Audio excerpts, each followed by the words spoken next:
Mas eu acho assim, eu tive a graça também de estar em Manaus, né?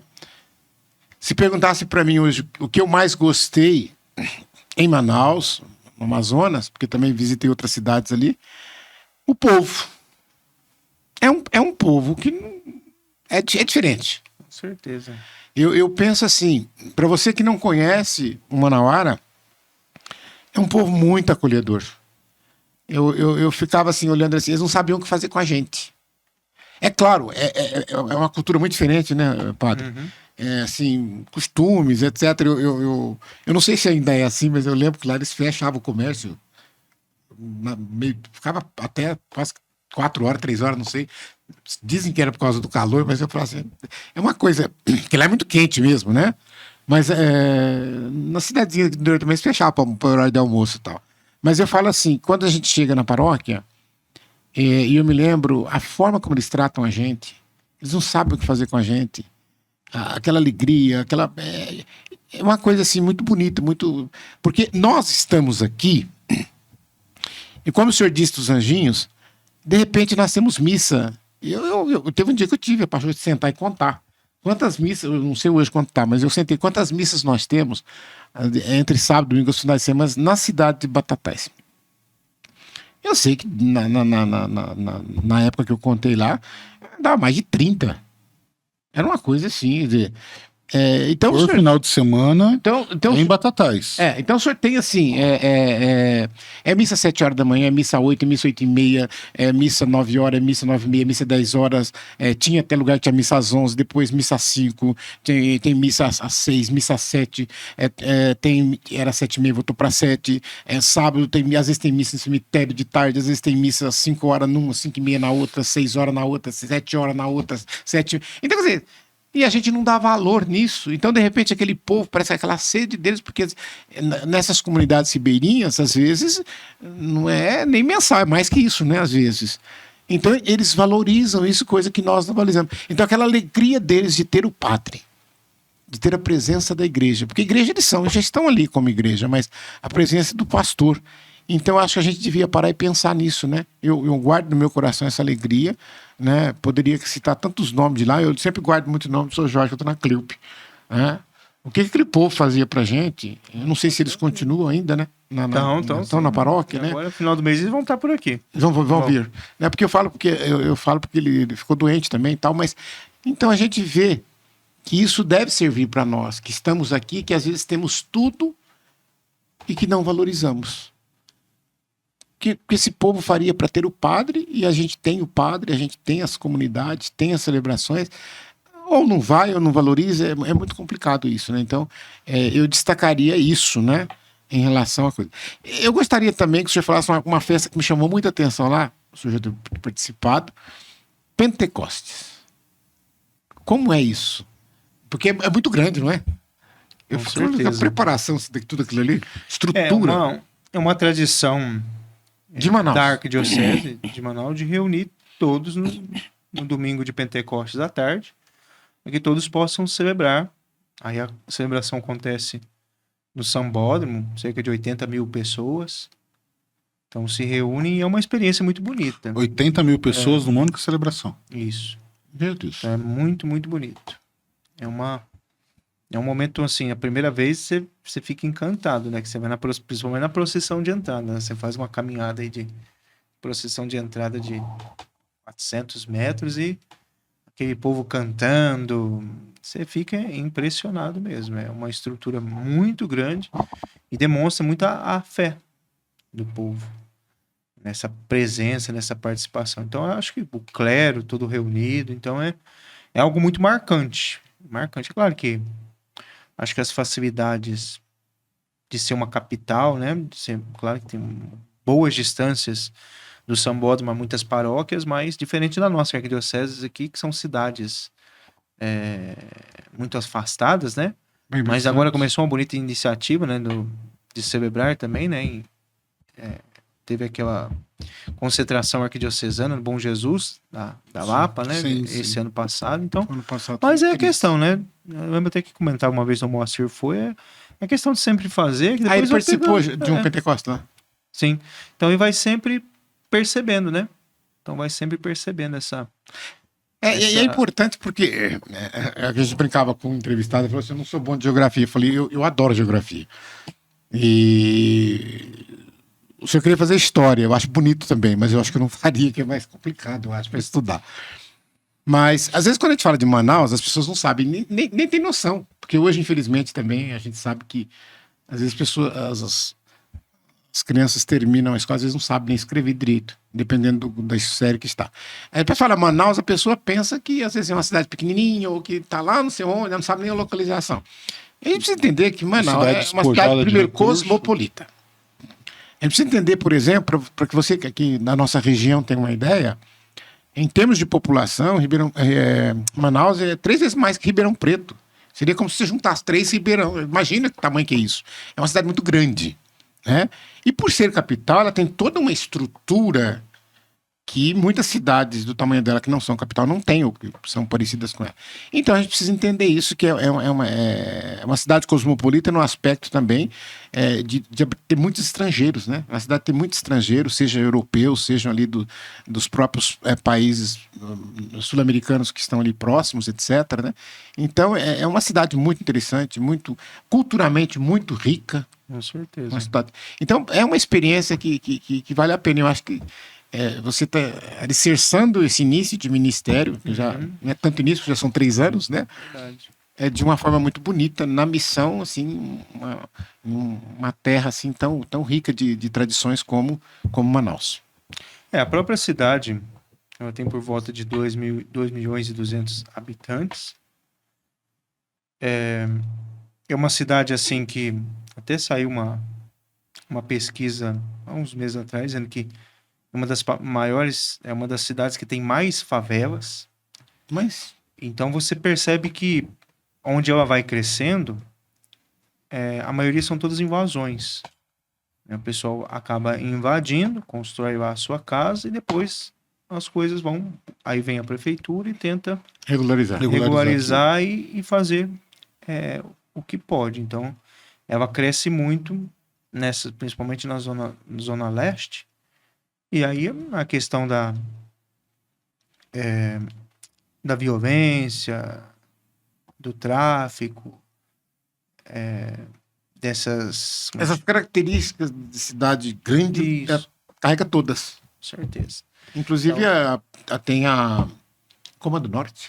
São... Aqui a gente fala muito de PCC. Tem as facções. Tem as facções, né?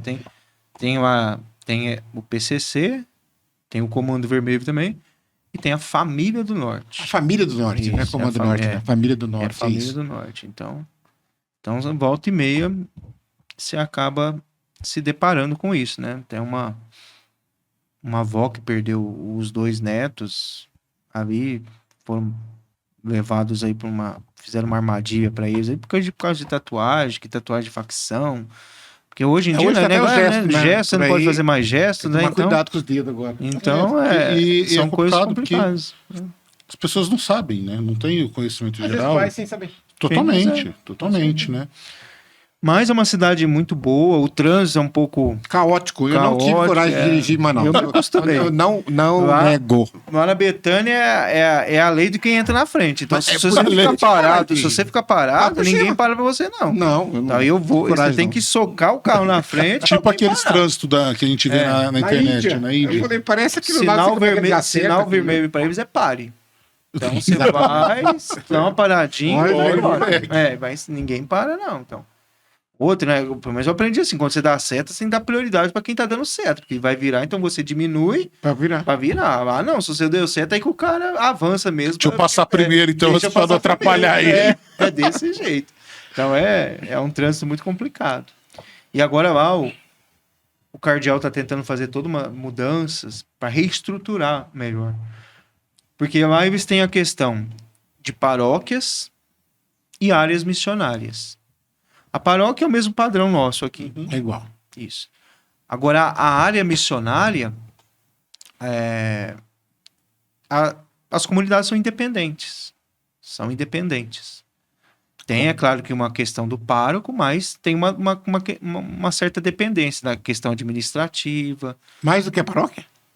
Eles têm, às vezes, o padre é responsável, Sim. mas eles têm toda essa questão, vamos fazer alguma coisa, então é deles, vai passar, por exemplo, Uma olhando para a autonomia questão, maior. uma autonomia maior, vamos ver a questão da administrativa, então, 10%. Seriam os leigos, o senhor está querendo dizer? Isso. Bom, agora eu entendi. Aí 10% do que Eles têm essa sede. passa para a paróquia, para o restante fica com eles, para eles Administrar comprarem as coisas e tudo mais. da área missionária. Porque não tem como, né? O padre, por exemplo, tem áreas missionárias lá que tem 20 comunidades dentro da cidade. E são igrejas grandes, com muita movimentação. Então o padre não consegue realmente, né, estar presente em tudo. Então, aí eles vão tocando e o padre, é claro, tem comunidades às vezes que é área missionária tal, mas não tem a capela do santo. Só engloba o nome de todos, mas não tem o nome. Nem paróquia, né? Paróquia. Lá nós não temos comunidades, né? Nós temos os núcleos. Ela fala núcleo. Isso. Que é um bairro pequeno. A Betânia, principalmente nessa nossa região, é uma coisa assim que eu penso que no futuro eles vão ter que repensar. Porque cada bairro é uma paróquia. E vai chegar um momento que ser uma comunidade de paróquia. Isso. Vai chegar um momento que não vai ter como. A questão Não consegue suportar. às vezes, infelizmente, né, a questão de participação, principalmente no pós-pandemia, tá lenta ao retorno. Então é complicado, porque vai chegar um dia que a questão administrativa vai ser difícil, mas vai ter que juntar de novo, porque não dá conta, né? Porque é muito pequeno. São bairros, é impressionante. E vocação? Porque se fala assim, paróquia tem que ter o pároco. Uhum. Tem bastante vocações assim? Temos no próprio seminário, o seminário arquidiocesano de São José, ele acolhe do norte todo ali. Não é só de Manaus. Não. E falando em vocação, nós temos até uma graça, né? Que esse ano nós vamos enviar um da nossa paróquia para o seminário. Que bom. Ele vai fazer o propedêutico agora esse ano. O Tainã. Que eu falo, um dia que nós fomos apresentar, eu falei para a comunidade, né? Acho que é um fruto, não do agora, mas do que a gente viveu há 43 anos. Então, é todo um processo, né? A paróquia tem 43? Muita gente vai, parabéns, não, mas é olhar para o todo, né? Eu sempre também falo assim, toda vocação é fruto da oração também. Sim, com certeza. Uma comunidade que ora, e a gente precisa parar para pensar nisso. Porque às vezes é claro, você fazer conscientização, você fazer palestras, fazer encontros, isso tudo é necessário. Mas principalmente existe orar pela vocação, pedir vocação, né? E uma comunidade ativa também. Isso, acho que é o que eu falo. Eu acho as duas coisas. Que é uma das coisas que eu comentei com ele que percebi no dia a dia, né? Porque lá, às vezes o pessoal até fala para mim, dá uma segurada, mas a igreja, eu creio que eu comento pro pessoal, né? Infelizmente, às vezes a gente acaba escutando, como eu disse, a igreja, né? Umas críticas. Tá tendo muita coisa, tá fazendo muita coisa. Mas eu falo pra gente, eu vou numa reunião do clero, o bispo pede isso, pede aquilo, o que eu vou fazer? Eu vou fazer. E aí, juntamente que é criativa, a gente já viu que é criativo, né? Então, ainda mais que, vixe, nós fizemos uma abertura agora do ano jubilar, mandei fazer uma cruz para cada família, para pôr na porta, para ser marca das casas. Então, desde o agosto do ano passado, eu fiz uma catequese para a paróquia sobre o ano jubilar. Novembro todo, rezando pelo ano jubilar. É o que a igreja pediu. Então, é isso que eu falo. Então, mas as pessoas às vezes não entendem, né? Acho que, não sei, acho que talvez um costume, ou era mais assim, então... É aquela questão, a diferença do padre, né? O padre tem um jeito, vem o outro, então até se adaptar, então vem todas as questões, mas aí eles exigem muito, né? O bispo sempre fala da questão da ecologia. Aí, na paróquia, eu proibi não, mas pedi uma conscientização para evitar descartáveis, né? Em confraternização, nós compramos os pratos, os talheres, os copos, para evitar descartável, né? No momento de confraternização, numa reunião, aí você acaba percebendo, aí o pessoal você acaba tendo dificuldades, né? De entender, mas é o costume, né? Acho que o costume vai ajudando, porque eu falo para eles, o bispo me pede, a igreja pede, e vai além, né? Conscientizar, porque descartável, o que custa, né? Pegar lá lavar, guardar e evita também tanto ecologia como gastos econômicos, né? Econômico. E depois, se nós estamos falando tanto disso, né? O Papa com Laudato Si, o Papa com a Igreja agora com campanha da fraternidade, com tantos temas recentes que falam sobre preservação, sobre meio ambiente, sobre terra, sobre água, sobre... Então, a nossa contribuição prática para isso, qual é? Então não é só falar o tema e anunciar, etc. Tal. É a mesma coisa, estamos vivendo o Ano Santo. Né? Então, tudo bem, a indulgência faz parte, mas eu não posso, como infelizmente a gente vê alguns, ele quer saber só sobre a indulgência. Só o que ele vai ganhar, né? Só o que eu vou ganhar. Com certeza. Né? Então eu preciso saber, como o senhor fez essa catequese, sobre, primeiro, o significado, de onde que surgiu, como que a igreja vive isso e tal. E, principalmente, uma coisa, aqui na nossa arquidiocese, eu fui convidado e faço parte da comissão arquidiocesana do Jubileu. Uhum. E uma das coisas que a gente falava era o seguinte, primeiro, jubileu do quê? Tem que perguntar para as pessoas, jubileu do quê? Não é porque se a pessoa falar jubileu, ano santo, assim, peregrinos de esperança e tal. Mas não, meu filho, é jubileu da encarnação. Né? 2025 anos da encarnação do verbo. Né? E eu até brinco, porque eu falo assim, que dos jubileus ordinários, esse é o meu último, né? Então eu tenho que viver muito bem esse jubileu, porque eu não vou ter outro jubileu. Não tem jeito de falar que ordinário eu não vou ter. Mas assim, em 2050 eu não vou estar vivo, claro. Né? Eu já vou estar na glória, fazer o jubileu lá no céu, né? E agora também tem a questão, mas Deus vai me dar, se Deus quiser, a graça de participar de um jubileu extraordinário. Assim. E esse vai ser o jubileu, que é o de 2033, né? O jubileu da redenção. Isso eu espero ansiosamente, eu quero estar vivo com todos vocês, é claro, para a gente vivenciar, porque eu acho assim que são momentos muito fortes da igreja. E eu falo assim, eu não tinha o hábito, né? E é claro que depois que comecei a estudar e me tornei, eu fui sendo conduzido. Eu sempre gostei de ler muitas coisas. Mas aí eu comecei a ler uma coisa que nós não temos o hábito, ler os documentos da igreja. Porque às vezes eu leio o livro que o padre fulano lançou, o livro que o bispo lançou, o livro que não sei o que lançou, porque é um tema que me atrai, que me chamou, por exemplo. Eu acho que é muito bom ler Anselmo Grun, eu gosto de ler os livros dele. Mas, quer dizer, os documentos da igreja, a encíclica do Papa, a bula, por exemplo, é uma aula. Então, aí, quando você vai ler aqueles documentos, o que você aprende de coisa ali? É maravilhoso isso, né? E aí você poder passar isso, e parabéns, e sorte do povo da Betânia, que teve essa preocupação de explicar para os seus paroquianos o que é um jubileu e o que nós estamos celebrando nesse jubileu de 2025 e, se Deus quiser, o próximo 2033. É uma coisa assim que eu gosto. Tanto é que no ano passado falou sobre a amizade social. Sim, na fraternidade. Então, eu costumo fazer às terças-feiras. Terminou a missa, eu saio um pouco mais cedo e faço uma catequese de 30 minutos, para não ficar muito tarde. Uhum. Então, ano passado nós estudamos a Fratelli Tutti, dividimos em terças-feiras. Querida Amazônia, às terças-feiras também. E na novena da padroeira, cada capítulo da Fratelli Tutti, uma reflexão. Cada ano ia entrando o tema da campanha. Eu lembro que assim, eu sou apaixonado pela campanha. Então, durante o ano todo a gente fala sobre campanha. Questão da catequese. Então, é todo um processo. Aí, às vezes, né, você faz uma catequese, são poucas pessoas que participam, ou talvez as mesmas. Aí o pessoal fala, mas primeiro é bom para mim, porque eu tenho que preparar e ler. É a melhor coisa para aprender e ensinar. Eu falei, é uma gotinha, vamos tentando. Quem quiser vir, vem. Quem quiser vir, vem. Pelo menos a pessoa vai ali, ouve alguma coisa, oferecendo, faz, né?